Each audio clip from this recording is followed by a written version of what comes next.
چیزیں ضرور کھانا، ورنہ ساری زندگی پچھتاوا مقدر بن جائے گا۔ اگر یہ 2 حرام چیزیں نہیں کھاؤ گے تو پھر تمہاری کوئی بھی نماز قبول نہیں ہوگی، پھر تمہارا کوئی بھی روزہ قبول نہیں ہوگا۔ بسم اللہ الرحمن الرحیم۔ السلام علیکم ورحمۃ اللہ وبرکاتہ۔ پیاری بہنوں، آج کے ہمارے سبق کا عنوان ہے یکم رمضان کو 2 حرام چیزیں کھانا کیوں ضروری ہے۔ یہ سن کر آپ حیران ضرور ہوئی ہوں گی کہ آخر حرام چیزیں کھانا کیسے ضروری ہو سکتا ہے۔ ویسے تو یہ چیزیں عام دنوں میں انسان کے لیے سخت نقصان دہ ہوتی ہیں، مگر اگر اس نے یہ 2 چیزیں رمضان میں کھا لیں تو پھر اس پر جنت واجب ہو جاتی ہے۔ جی ہاں، آپ نے بالکل درست سنا۔ ماہ رمضان کی بابرکت راتوں میں یہ 2 چیزیں اگر نہ کھائیں تو پھر یاد رکھنا شاید تمہاری دعائیں نامکمل رہ جائیں، شاید رحمت کے دروازے کھلتے کھلتے اچانک بند ہو جائیں، شاید تمہیں وہ برکتیں اور مغفرت نہ ملے جس کی تمہیں سب سے زیادہ ضرورت ہے۔ اور اگر آپ نے یہ 2 چیزیں کھا لیں تو پھر آپ کو دنیا اور آخرت میں ایسا انعام ملے گا کہ جس کے بارے میں آپ نے کبھی سوچا بھی نہیں ہوگا۔ اب سوال یہ ہے کہ وہ 2 چیزیں کون سی ہیں؟ کیا تمہیں معلوم ہے کہ ان کے بغیر رمضان کا حق ادا نہیں ہوتا؟ اگر تم جاننا چاہتی ہو، اگر تم چاہتی ہو کہ تمہیں ان کے بارے میں علم ہو جائے تو پھر آج کا پورا بیان غور سے سننا، ورنہ یہ موقع ہاتھ سے نکل گیا تو پھر پچھتاوے کے سوا تمہارے پاس کچھ نہیں بچے گا۔ میرے کریم نبی نے فرمایا، جو شخص رمضان کی پہلی رات مغفرت کا دروازہ پانے سے محروم رہا وہی حقیقی بدبخت ہے۔ یہ وہ رات ہے جب آسمان کے دروازے کھول دیے جاتے ہیں، اللہ کی رحمت زمین پر نازل ہوتی ہے، مگر کچھ لوگ ایسے ہوتے ہیں جو اس رات بھی بخشش سے محروم ہو جاتے ہیں۔ کیا تم ان میں شامل ہونا چاہتی ہو؟ اگر نہیں ہونا چاہتی تو وہ 2 چیزیں کھانے کے لیے تیار ہو جاؤ جو تمہیں اس بدبختی سے بچا سکتی ہیں۔ اگر انہیں نہ کھایا تو یاد رکھنا شاید تمہارا نام بھی ان بد نصیبوں میں لکھ دیا جائے جو اس رات کی برکتوں سے خالی ہاتھ رہ جاتے ہیں۔ یہ وہ رات ہے جس میں زمین سے آسمان تک رحمتوں کا سیلاب اترتا ہے۔ یہ وہ رات ہے جب اللہ کی بخشش کے دروازے کھول دیے جاتے ہیں۔ یہ وہ رات ہے جس میں لاکھوں نہیں بلکہ کروڑوں کی مغفرت ہو جاتی ہے، گنہگاروں کو بخش دیا جاتا ہے۔ یہ تو وہ رات ہے جب وہ لوگ بھی معاف کر دیے جاتے ہیں جن کی زندگی گناہوں میں ڈوب چکی ہوتی ہے۔ مگر سنو، یہ وہ رات بھی ہے جب کچھ بد نصیب ایسے ہوتے ہیں جن کے نام جہنم کے رجسٹر میں لکھ دیے جاتے ہیں۔ کیا تم نے کبھی سوچا ہے کہ کون خوش نصیب ہے اور کون بد نصیب ہے؟ یہ وہ رات ہے جس میں انسان کا مقدر لکھا جاتا ہے، اس کی زندگی، اس کی موت، اس کا رزق، اس کی قسمت سب کچھ طے کر دیا جاتا ہے۔ مگر افسوس، کچھ لوگ اس رات غفلت میں رہتے ہیں، وہ ہنسی مذاق میں اس وقت کو ضائع کر دیتے ہیں، وہ موبائل اور دنیاوی باتوں میں مگن رہتے ہیں۔ انہیں معلوم ہی نہیں ہوتا کہ ان کے حق میں کیا فیصلہ لکھا جا رہا ہے۔ اگر تم چاہتے ہو کہ تمہارا نام مغفرت پانے والوں میں لکھا جائے تو اس رات میں اپنے رب کے حضور جھک جاؤ، نماز پڑھو، قرآن کی تلاوت کرو، گڑ گڑا کر اللہ سے مانگو، اللہ سے معافی طلب کرو، کیونکہ میرے اللہ کا فرمان ہے کہ یہ وہ رات ہے جس میں میں اپنی رحمت سے سب کو بخش دیتا ہوں، مگر وہ لوگ جو بغض، کینہ اور تکبر رکھتے ہیں انہیں نہیں بخشتا۔ اگر تم چاہتے ہو کہ تمہاری تقدیر سنور جائے، تمہاری دعا قبول ہو جائے، تمہاری زندگی بدل جائے تو اس رات کو غفلت میں مت گزارو۔ یہ رات سجدے میں گزرنی چاہیے، یہ رات آنکھوں میں آنسو لے کر گناہوں سے توبہ کر کے گزرنی چاہیے، کیونکہ شاید یہ تمہاری زندگی کی آخری رمضان کی رات ہو، شاید تمہیں اگلے سال یہ رات رات نصیب ہی نہ ہو، شاید تمہارے لیے مغفرت کے دروازے ہمیشہ کے لیے بند ہو جائیں۔ اس لیے ابھی فیصلہ کرو، ابھی جھک جاؤ، ابھی مانگ لو، کیونکہ جب روح نکل جائے گی تو پچھتاوے کے سوا کچھ نہیں بچے گا۔ کبھی سوچا ہے کہ ماہ رمضان کی راتیں کتنے لوگوں کے نصیب میں آتی ہیں؟ پچھلے سال جو لوگ اس رات کا انتظار کر رہے تھے وہ آج مٹی کے نیچے سو رہے ہیں۔ وہ ہاتھ اٹھا کر دعا تو مانگنا چاہتے تھے، وہ چاہتے تھے کہ انہیں ایک موقع مل جائے، وہ اپنی تقدیر کو بدلنا چاہتے تھے، مگر ان کے نصیب میں یہ رات دوبارہ نہیں آئی۔ آج وہ قبر کی تنہائی میں پڑے ہیں، جہاں نہ کوئی روشنی ہے، نہ کوئی ہنسی، نہ کوئی مذاق، نہ کوئی موبائل، نہ کوئی ٹک ٹاک، نہ کوئی دوست، نہ کوئی دنیاوی عیش و عشرت، مگر تمہیں یہ رات نصیب ہو چکی ہے، نصیب ہونے جا رہی ہے۔ تم ابھی زندہ ہو، تمہارے پاس وقت ہے، تمہارے پاس موقع بھی ہے، مگر سوال یہ ہے کہ کیا تم اس وقت کیا کر رہی ہو؟ کیا تم بھی ان لوگوں میں شامل ہوگی جو اس رات کو گزر جانے دیتے ہیں، جو اس رات کو ضائع کر دیتے ہیں، فضول گزار دیتے ہیں؟ یہ وہ رات ہے جس میں اللہ کی رحمت بے حد قریب آ جاتی ہے۔ یہ وہ رات ہے جب آسمانوں سے ایک ندا آتی ہے کہ ہے کوئی مغفرت مانگنے والا کہ میں اسے بخش دوں، ہے کوئی جو مجھ سے رزق مانگے اور میں اس کا دامن بھر دوں، ہے کوئی جو میرے در پر آ جائے اور میں اسے ہرگز خالی نہ لٹاؤں، میں اس کی خالی جھولی کو بھر دوں، اس کی سوکھی جھولی کو ہرا کر دوں۔ مگر افسوس ہماری کچھ عورتیں اس رات کو کہاں گزار رہی ہیں؟ کچھ ٹی وی کے ڈرامے دیکھنے میں مصروف ہیں، کچھ ٹک ٹاک پر لائکس اور فالورز بڑھانے میں لگی ہیں، کچھ میک اپ اور کپڑوں میں مگن ہیں۔ کسی کو خبر ہی نہیں کہ آسمان پر ان کی قسمت کے فیصلے ہو رہے ہیں۔ یہی وہ رات ہے جو تمہاری تقدیر کو بدل سکتی ہے، مگر تم خود اسے ضائع کر رہی ہو۔ کیا تمہیں لگتا ہے کہ تمہیں اگلے سال رمضان کی یہ راتیں نصیب ہوں گی؟ کیا تمہیں یقین ہے کہ تم قبر میں جانے والوں میں شامل نہیں ہوگی؟ اگر نہیں تو ابھی جاگ جاؤ۔ یہ رات عبادت کی رات ہے، استغفار کی رات ہے، اپنی مغفرت کروانے کی رات ہے، اپنے لیے جنت لکھوانے کی رات ہے۔ وقت ابھی بھی باقی ہے۔ اگر آج کی رات کو ضائع کر دیا تو شاید کل کا سورج تمہاری زندگی میں طلوع ہی نہ ہو۔ اب بات کرتے ہیں کہ آخر وہ کون سی دو حرام چیزیں ہیں جو ماہ رمضان شروع ہوتے ہی ہمیں ہر حال میں کھانی ہوں گی۔ نمبر 1، غصہ۔ غصہ حرام ہے اور اس غصے کو پی جانا، غصے کو کھا جانا ہی اصل ہمت اور طاقت ہے۔ میرے کریم نبی نے فرمایا وہ طاقتور نہیں جو کسی کو پچھاڑ دے، مگر اصل وہ طاقتور ہے جو غصے کے وقت خود پر قابو رکھے۔ مگر افسوس آج کے دور میں لوگوں نے طاقت کا مطلب ہی بدل دیا ہے۔ آج کے معاشرے میں جو جتنا زیادہ غصہ کرتا ہے اسے اتنا ہی زیادہ طاقتور سمجھا جاتا ہے، مگر حقیقت اس کے برعکس ہے۔ غصہ انسان کی عقل کو جلا دیتا ہے، فیصلوں کو دھندلا کر دیتا ہے، رشتوں میں درار ڈال دیتا ہے اور سب سے زیادہ نقصان بچوں پر پڑتا ہے۔ آج گھر گھر میں لڑائیاں ہیں، میاں بیوی کے جھگڑے عام ہیں، معمولی باتوں پر تلخیاں پیدا ہو جاتی ہیں، ماں باپ ایک دوسرے کو تانے دیتے ہیں، الزامات لگاتے ہیں، اور سب سے زیادہ نقصان معصوم بچوں کا ہوتا ہے جو محبت کی بجائے نفرت سیکھتے ہیں۔ ان کے دل میں گھر کا سکون ختم ہو جاتا ہے، اور سب سے بڑی تباہی یہ ہوتی ہے کہ ان کا دل والدین سے دور ہی ہو جاتا ہے۔ کب غصہ کرنا چاہیے اور کب نہیں کرنا چاہیے میں بتاتی ہوں۔ غصہ اگر اللہ اور اس کے دین کے لیے ہو تو وہ قابل تعریف ہے، جیسے ظلم کے خلاف آواز اٹھانا، حق کے لیے لڑنا، برائی کو دیکھ کر رد عمل دینا۔ مگر جہاں ذاتی معاملات ہوں، جہاں صرف انا کا مسئلہ ہو، وہاں غصہ کرنا تباہ کن ہوتا ہے۔ جب غصہ کیا جائے تو شیطان کا وار مکمل ہو جاتا ہے۔ یہی وجہ ہے کہ میاں بیوی کے رشتے ختم ہو جاتے ہیں، دوستیاں دشمنیوں میں بدل جاتی ہیں، خاندان ٹوٹ جاتے ہیں۔ اگر تم چاہتے ہو کہ تمہاری زندگی میں سکون ہو، تمہارا گھر جنت کا ٹکڑا بن جائے، تمہاری اولاد نیک بنے، تو غصہ کھانے کی عادت ڈالو۔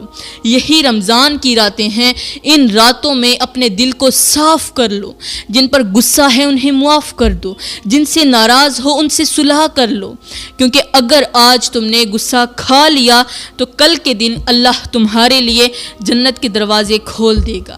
مگر اگر تم نے اپنی ضد اور انا میں رہ کر اس رات کو ضائع کر دیا تو پھر یاد رکھنا شاید کل تمہارے نصیب میں یہ رات ہی نہ ہو۔ اب نمبر 2، حسد کو کھا جانا۔ کسی پر حسد کرنے سے بہتر ہے کہ بندہ حسد کو کھا جائے، کیونکہ حسد بھی حرام چیز ہے۔ حسد وہ زہر ہے جو سب سے پہلے حسد کرنے والے کو خود جلا کر راکھ کر دیتا ہے۔ یہ وہ بیماری ہے جس نے سب سے پہلے شیطان کو برباد کیا، قابیل کو اپنے بھائی کا قاتل بنایا اور آج تک ہزاروں گھروں کو اجاڑ چکا ہے۔ حسد کرنے والا کبھی خوش نہیں رہ سکتا، اس کا دل ہمیشہ دوسروں کی نعمتیں دیکھ کر جلتا رہتا ہے، اور وہ یہ بھول جاتا ہے کہ اللہ جسے چاہے جتنا چاہے عطا کر سکتا ہے۔ کسی پر حسد کرنے سے کیا ہوتا ہے؟ سب سے پہلے تو حسد کرنے والے کا اپنا سکون برباد ہو جاتا ہے، پھر وہ اپنے ہی بھائی، اپنی بہن، دوست یا رشتہ دار کا برا چاہنے لگتا ہے، اور جب حسد دل میں پلنے لگتا ہے تو یہ انسان کو برائی، غیبت، چغل خوری اور جھوٹ کی طرف دھکیل دیتا ہے۔ حسد کرنے والا چاہتا ہے کہ دوسرے کی خوشی چھن جائے، مگر حقیقت یہ ہے کہ وہ دوسرے کی خوشی تو نہیں چھین پاتا مگر اپنی خوشی ضرور کھو دیتا ہے۔ اب سوال یہ ہے کہ اس کا علاج کیا ہے؟ علاج صرف ایک ہے، حسد کو کھا جانا۔ جب دل میں حسد پیدا ہو فوراً خود کو سمجھاؤ کہ جو میرے نصیب میں ہے وہ مجھے ضرور ملے گا، اور جو میرے نصیب میں نہیں ہے وہ حسد کرنے سے بھی نہیں ملے گا۔ حسد کی آگ کو بجھانے کا سب سے بہترین طریقہ یہ ہے کہ جس پر حسد آ رہا ہو اس کے لیے دل سے دعا کرو، اس کی خوشی میں خوش ہو جاؤ، کیونکہ یہی وہ نیکی ہے جو تمہارے دل کو صاف کر دے گی، اور اللہ تمہیں ایسی جگہ سے عطا کرے گا جہاں سے تم نے کبھی سوچا بھی نہیں ہوگا۔ رمضان کی یہ راتیں ہمیں موقع دیتی ہیں کہ ہم اپنے دلوں کی صفائی کریں۔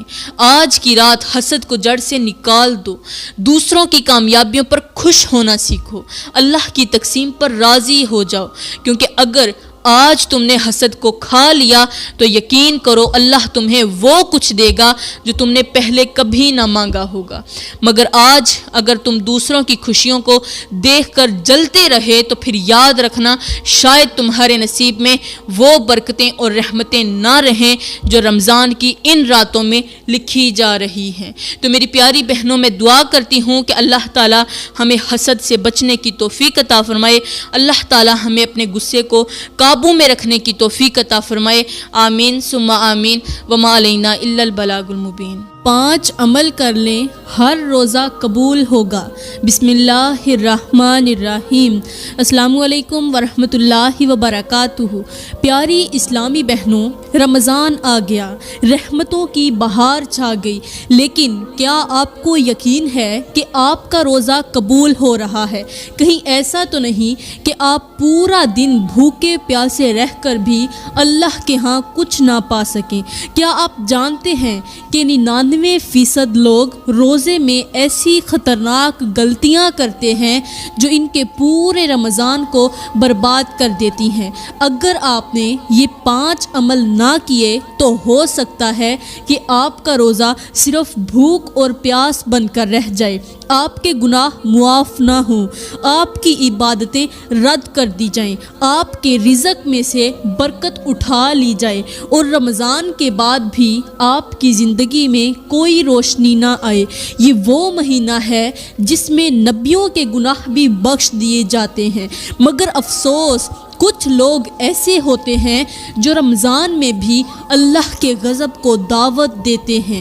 کیا آپ بھی ان لوگوں میں شامل ہیں؟ اگر آپ چاہتی ہیں کہ قیامت کے دن آپ کی پیشانی چمکے، قبر میں روشنی ہو اور اللہ آپ کو دیکھ کر مسکرا دے، تو یہ بیان مکمل توجہ کے ساتھ سنیں، کیونکہ آج میں آپ لوگوں کو وہ 5 ایسے عمل بتانے والی ہوں جو ہر روزے دار کے لیے بہت زیادہ ضروری ہیں۔ اگر آپ نے یہ عمل نہ کیے تو شاید رمضان کے بعد بھی آپ کے دل پر وہی سیاہی چھائی رہے جو آج بہت سے گنہگاروں کے دل پر پڑ چکی ہے۔ پیاری بہنوں، رمضان گزارنے کا اصل طریقہ کیا ہے؟ کیسے اس مہینے کو گزاریں کہ ہمارے روزے، ہماری عبادات، ہر ایک سانس اللہ کے ہاں مقبول ہو جائے۔ میں آپ کو بعد میں بتاؤں گی کہ رمضان کیسے گزارنا ہے، مگر پہلے میں آپ کو یہ بتانا چاہتی ہوں کہ رمضان کیا ہے، اس کی فضیلت کیا ہے، رمضان کیوں آیا، کیا یہ صرف بھوک پیاس کا نام ہے یا کچھ اور۔ اس کے بعد میں آپ کو وہ 5 عمل بتاؤں گی جو اگر آپ نے کر لیے تو آپ کا ہر ایک روزہ اللہ کے ہاں مقبول ہو جائے گا، اور اگر آپ نے نہیں کیے تو شاید قیامت کے دن آپ کو اپنی ہی عبادتوں پر افسوس ہو۔ آپ کے سجدے کی گرمی بھی آپ کو جہنم کی آگ سے نہ بچا سکے۔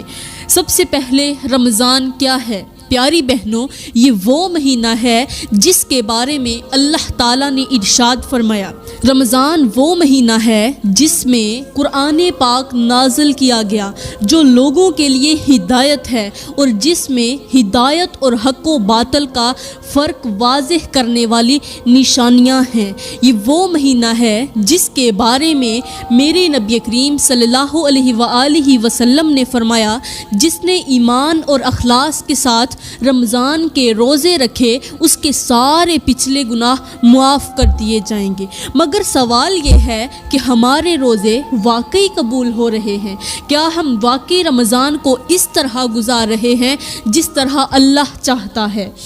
ایک چھوٹی سی مگر گہری مثال سن لیں۔ کیا آپ نے کبھی دیکھا ہے کہ جب کوئی بادشاہ کسی کو اپنے دربار میں بلاتا ہے تو وہ شخص کیسے جاتا ہے؟ بہترین لباس پہنتا ہے، ادب کے ساتھ جاتا ہے، اور اتنی عاجزی اختیار کرتا ہے کہ بادشاہ خوش ہو جائے۔ لیکن سوچو، اگر وہی شخص بادشاہ کے دربار میں آ کر بے ادبی کرے، اس کے اصول توڑ دے، اس کی بات کو ہلکا لے، تو کیا بادشاہ اس سے خوش ہوگا؟ نہیں، بلکہ وہ اسے اپنے دربار سے باہر نکال دے گا۔ اب سوچو، اللہ تو ساری کائنات کا بادشاہ ہے، رمضان اس کا خاص دربار ہے، لیکن ہم اس میں کیسے داخل ہوتے ہیں؟ ہم اپنے گناہوں سمیت، اپنی غفلت کے ساتھ، اپنی لاپرواہی کے ساتھ رمضان میں آتے ہیں اور سوچتے ہیں کہ ہمارا روزہ اللہ کے ہاں مقبول ہو جائے گا، قبول ہو جائے گا۔ کیا ایسا ممکن ہے؟ رمضان کی حقیقت، وہ حقیقت جو آپ نے کبھی نہیں سنی، وہ بتاتی ہوں۔ یہ وہ مہینہ ہے جس میں آپ کی تقدیر لکھی جاتی ہے۔ جی ہاں، لیلۃ القدر میں فرشتے آسمان سے زمین پر اترتے ہیں اور آپ کا اگلا سال لکھ دیا جاتا ہے۔ اس میں یہ بھی طے ہوتا ہے کہ آپ اگلے رمضان میں زندہ ہوں گے یا نہیں۔ کتنے لوگ پچھلے رمضان میں ہمارے ساتھ تھے مگر آج وہ اس دنیا میں نہیں ہیں۔ کہیں ایسا تو نہیں کہ یہ رمضان ہمارے لیے آخری رمضان ہو۔ یہ وہ مہینہ ہے جس میں اگر آپ نے اپنی قسمت نہ بدلی تو شاید اگلا موقع نہ ملے۔ کیا آپ جانتی ہیں کہ نبی کریم صلی اللہ علیہ وآلہ وسلم نے فرمایا، رمضان میں جس نے ایک دن بھی ایک بھی گناہ کر لیا وہ شخص رمضان کی برکتوں سے محروم ہو گیا۔ سوچو، اگر رمضان میں بھی ہم برکتوں سے محروم ہو گئے تو پھر کس دن سدھریں گے؟ کیا اللہ ہمیں موقع دے گا؟ کیا موت سے پہلے ہم معافی مانگ سکیں گے؟ ایک ایسا سوال جو آپ نے کبھی نہیں سنا۔ کیا آپ جانتے ہیں کہ شیطان رمضان کے بعد سب سے زیادہ خوش کس انسان پر ہوتا ہے؟ وہ ان لوگوں پر خوش ہوتا ہے جو رمضان میں عبادت بھی کرتے ہیں، نیکیاں بھی کرتی ہیں، لیکن بعد میں پھر سے گناہوں میں پڑ جاتے ہیں۔ شیطان ان پر ہنستا ہے، خوش ہوتا ہے اور کہتا ہے، چلو ایک مہینہ تو نمازیں پڑھ کر گزار لیا، لیکن اب میں تمہیں پھر گناہوں کی دلدل میں لے آؤں گا۔ کیا ہم بھی وہی بننا چاہتے ہیں جن پر شیطان ہنسے، یا ہم وہ بننا چاہتے ہیں جنہیں اللہ کے فرشتے رمضان میں دیکھ کر دعائیں دیتے ہیں؟ اگر آپ نے یہ 5 عمل نہ کیے جو میں آپ کو بتانے والی ہوں تو ہو سکتا ہے کہ آپ کا رمضان برباد ہو جائے، آپ کے روزے صرف بھوک پیاس بن جائیں، آپ کا رزق کم ہو جائے اور قیامت کے دن آپ شرمندگی سے اللہ کے سامنے کھڑے ہوں۔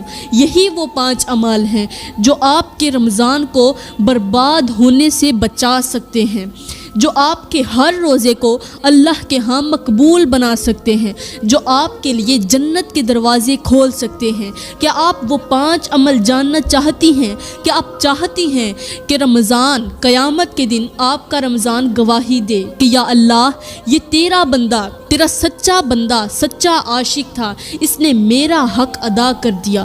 اگر ہاں تو پھر یہ بیان مکمل توجہ سے سنیں، کیونکہ آج کی بات آپ کی زندگی بدل سکتی ہے، آپ کے رمضان کو سنوار سکتی ہے اور شاید قیامت کے دن آپ کے حق میں گواہی بن جائے۔ وہ 5 عمل بتانے سے پہلے میں آپ کو ایک ایسی حکایت سناتی ہوں جو آپ کو سوچنے پر مجبور کر دے گی۔ کہتے ہیں کہ ایک بادشاہ تھا جس نے اپنی رعایا میں اعلان کر دیا کہ جو بھی اس کے محل میں داخل ہوگا اسے ایک قیمتی خزانہ دیا جائے گا، مگر شرط یہ تھی کہ لوگ محل کے دروازے پر آ کر اس بادشاہ کی شرائط سنیں اور پھر ان پر عمل بھی کریں۔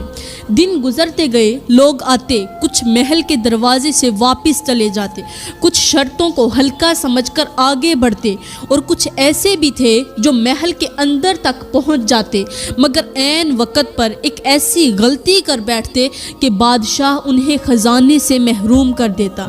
یہ خبر ایک عقل مند شخص تک پہنچی۔ وہ حیران ہوا کہ آخر لوگ کیوں محروم ہو رہے ہیں۔ وہ خود بادشاہ کے دربار میں گیا، دروازے پر کھڑا ہو کر شرائط کو غور سے سنا، ایک نقطے کو یاد کیا اور جب وہ اندر پہنچا تو اس نے کسی بھی شرط کی خلاف ورزی نہ کی۔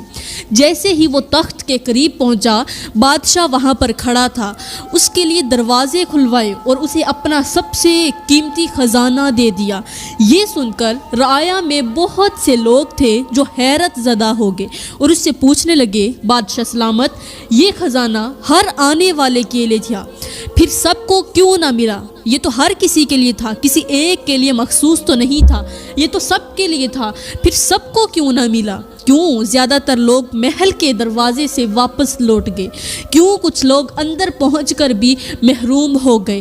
بادشاہ نے ایک گہری بات کہی، خزانہ ہر کسی کے لیے تھا، لیکن یہ ان کو ہی ملنا تھا جو شرائط پر عمل کرتے، جو عقل سے کام لیتے، جو غلطیوں سے بچتے اور جو محل تک پہنچنے کے بعد کسی دھوکے میں نہ آتے۔ مگر زیادہ تر